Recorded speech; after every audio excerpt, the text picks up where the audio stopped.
Devon from NineftUnder here.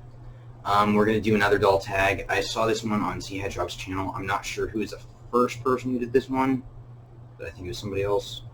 It's called the doll tag All About Dolls. So, number one is, do you prefer box openings or blanket reveals, and why? Well, first of all, I don't know if I've ever seen a blanket reveal before. Now, I will say this. I do like box openings because everyone loves to open presents and watching other people open presents. However, some box openings can be very long and drawn out. I have been guilty of this myself because sometimes tape gets stuck and it's almost impossible to open it.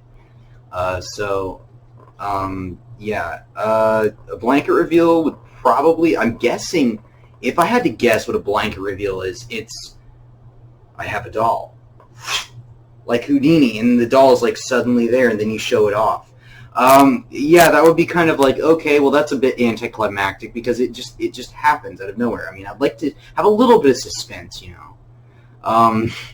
But yeah, I would say I would generally prefer box openings, but once again, I've never seen a blanket reveal. Number two, during a box opening, would you prefer to see the doll first or the goodies first, and why?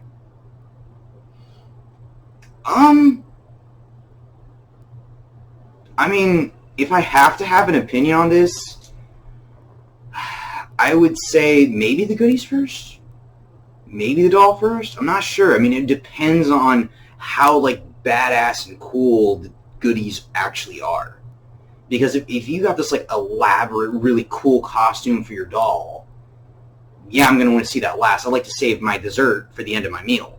However, it's just, you know, like basic company stuff, you know, whatever. You show that first. I don't really care. Usually whenever I'm watching a box opening, though, to be perfectly honest, it's because I'm actually trying to see if I want to purchase a doll or not, and I want to see what it's like in a physical, tangible form, in a three-dimensional reality, rather than just a flat picture, which can be very deceiving. So as a general rule, as far as opinion, mainly when I'm watching a box opening, it's about the doll. It's not about any goodies, though goodies are a bonus if they're really cool, basically. Number three, when you are expecting a new doll, do you look up videos on YouTube of that particular sculpt? Absolutely, every single time. On multiple occasions. Sometimes I will watch the same video like 16 times just to see, compared to the person and compared to their other dolls, if they show them, how large, how, you know, detailed the sculpt actually is. Let's see. Number four, do you prefer face-to-face doll meetups or socializing with other doll hobbyists on social media, and why? Now, I have never personally been to a doll meetup. However, I think based on my personality, I generally, and what I've experienced, I generally prefer socializing with other doll hobbyists online, because like when you're meeting a new person for the first time, I mean, it's kind of random. You never know if the person you're going to meet's really awesome or if they're going to be extremely crazy. And being a very admittedly strange-looking individual, I have a bit of apprehension whenever it comes to meeting new people in person for the first time. So yeah, I would say generally on social media first.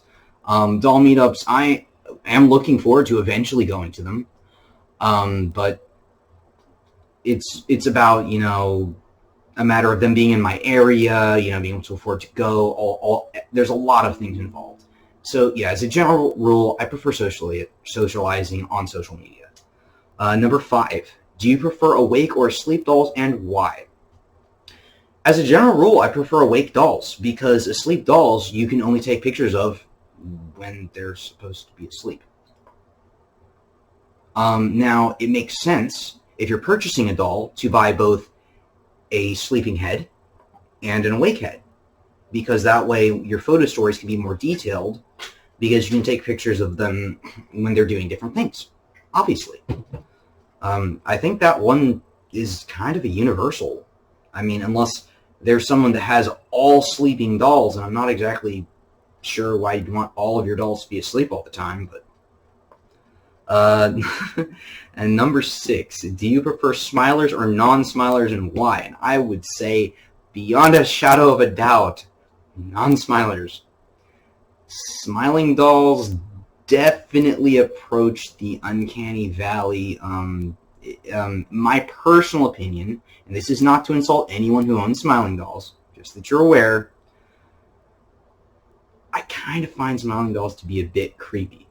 I'd be hard pressed to find a sculpt, unless it's a smirk. If it's like a one-side smirk, yeah, that could be really cute and like work really cool for a character. Especially because I'm looking for Rockstar dolls. So yeah, if anyone has like cool ideas for like smirk dolls, leave a comment. That would be awesome. I would love to find that.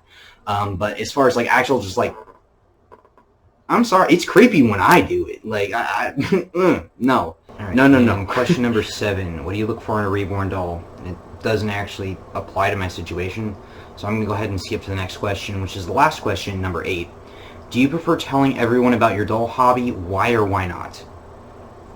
I personally don't have a problem telling anyone about my dolls. I mean, it's partially my business, 9feetunder on Etsy. So yeah, I don't have any issue talking about my dolls, or, you know, I mean, I'm proud of them. I think that they're awesome, and I really enjoy being in the doll hobby. I love, you know, finding different things for them and, you know, making new things for them. So yeah, I've never had a problem talking about my doll. So yeah, that completes the doll tag all about dolls. Thank you guys.